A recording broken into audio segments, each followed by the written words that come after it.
Ladies and gentlemen, welcome back for another video. We got a fun one prepared today. What we'll be doing is we'll be breaking down our first round matchups we have coming up for the 2024 college football playoff season. This is the first year of the 12-team format. We have the 4 highest-ranked conference champs. They get the bye week this week. The other 8 teams are battling it out to try to make it to the next round. But what we're going to be doing is we'll be completely breaking down our SMU versus Penn State matchup. We just did the Notre Dame, Indiana. This is our final breakdowns. The games are coming up this Friday and Saturday. We're running out of time. The games are almost here. There's a lot to get excited about. Make sure to hit that like button. Make sure to subscribe. If you have any comments, please drop them below, and I will respond. Every week, we're going over every single college football game. We're touching on every bowl game, every playoff game. We also do the same thing for every NFL game every week. If you're a football fan, if you're a sports fan, make sure to hit that like button. Make sure to subscribe to the channel so you can follow along with us. So the game that we're looking at is going to be this Saturday on TNT.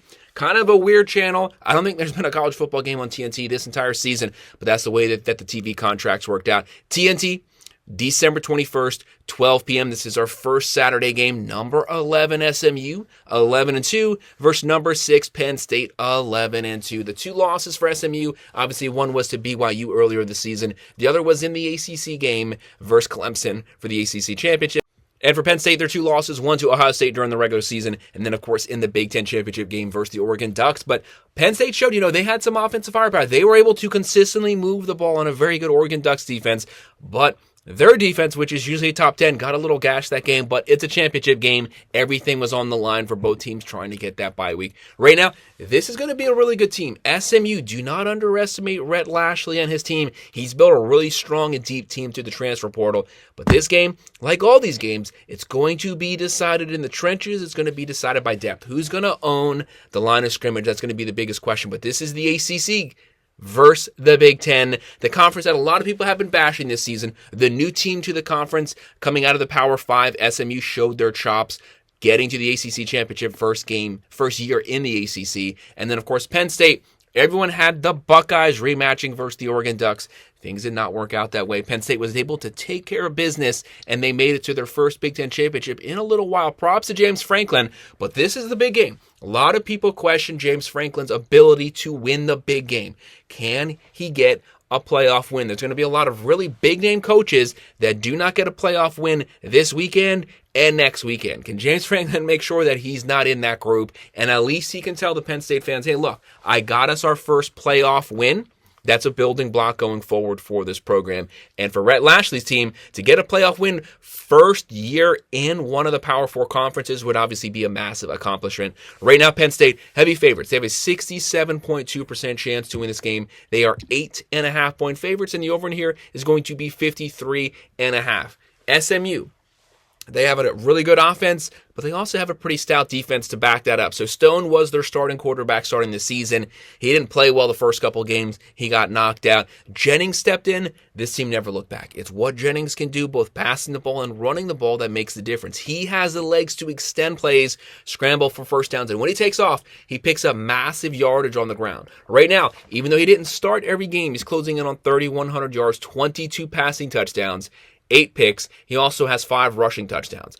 Like I said, when he takes off, it's not for 5 or 6 yards. He's picking up massive yardage when he's taking off because the offensive line is trying to open up those holes. But that's going to be easier said than done versus this Penn State defensive front. Right now for SMU, they're averaging 38.5. They're throwing for 273.2 per game, running for 176.1. Very balanced offense. They average, just shy of 450 yards per game, and they're giving up 20.8 points a game, only giving up 93.4 yards on the ground. That's not the best, but that's a top 20 rush defense, and that's going to be a very big factor here versus a Penn State team that loves to establish the run game. They're going to be facing one of the best 1-2 running back punches in the entire nation on the Penn State Nittany Lions. Can their defensive line hold up? They have to hold up for 4 quarters here. This isn't a half game. This is not 1, 2, 3, 4 quarters of physical lining up, running down your throat. How does SMU's defensive line hold up? They haven't faced a running duo quite like that this entire season. So When they get punched in the mouth, how do they respond? And they do give up 254 passing yards per game. That's not the best. Penn State is not a pass-happy team by any means, but they have a veteran quarterback, they have Drew Waller, and they're going to have to face Warren. They need to get that secondary under control. You need your defensive line to get pressure so that if you have a weak secondary, hopefully the quarterback doesn't have very long to try to find those targets down the field. And looking at their playmakers, they have Rashard Smith. He's the transfer from Miami. First season as a running back, had almost 1,300 yards rushing. They have Roderick Daniels. They have a pretty decent wide receiver core, but it's going to all come down to Jennings and how he responds versus this Penn State defense. Looking at Penn State, you're going to have Drew Aller here. He's closing in on 2,900 yards, 21 touchdowns, 7 picks. That's the most picks he's had in his career. Seems like for some reason he's been there for like 8 years, but it's only been a couple seasons. Right now they're averaging 33.6. It's not the best offense, but this is probably the most rounded Penn State offense that they've had in a little while, probably since the Saquon Barkley seasons. They're throwing for 253.1, running for 202.2. Whenever you get over that 200 yardage mark on the ground per game, that's a pretty big accomplishment because that puts you in the top 20 rushing teams in the nation. Like I said, one of the best 1-2 running back duos in the country. How does Penn State respond? They're going to keep it on the ground. They're going to run over and over and over. If they don't get a first down, they'll just get their possession back. They'll keep running and running because their goal is to wear you down. They don't need to score 20 points first half. They'll score their points second half once they start to pull away physically, and they're only giving up 16.4 points per game on defense. That's a top 15 defense in the nation right now. They're going to try to dominate the line of scrimmage. They want to out-physical you. You're going to have to be physical in order to succeed in the playoffs this season. There's some really good teams here. There's some very deep teams at the defensive and the offensive lines. Who's going to get more push at the line of scrimmage?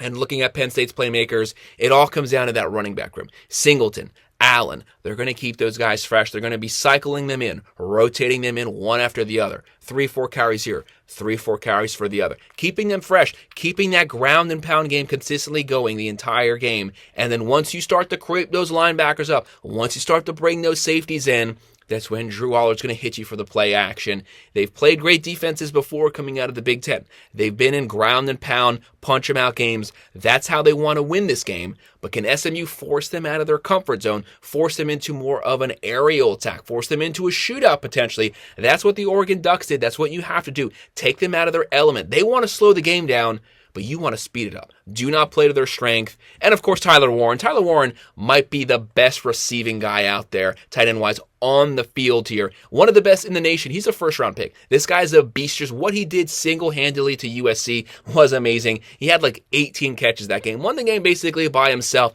He's the X factor here. If you do force him in the third and longs, if you are able to successfully shut down the run game, how do you shut down Warren? What do you do? Who do you put on him to guard him? Linebackers? It's going to be very hard to keep up with him, and he's going to make those tough throw-em-up catches. So what's the outcome that I have? I think this game is going to potentially be somewhat closer, first quarter, maybe second quarter, but it's going to be the second half when Penn State starts to pull away. But SMU, your goal is to keep this game respectable. You can win this game. But Penn State, to me, the ground and pound running back situation and their defense is what's going to make the difference here. I have Penn State winning this one, 33-21. I have them covering the spread, and we're just barely going with the over. I do think Penn State is going to own the second half, and that is when they pull away. But SMU might get a fourth quarter. They might try to draw the game closer then, make it a really close game, but Penn State is going to close it out in the end and move on to the next round. So that's our breakdown of our SMU versus Penn State game. Make sure to hit that like button. Make sure to subscribe. If you have any comments about this game or anything else, please drop it below, and I will respond. Thank you.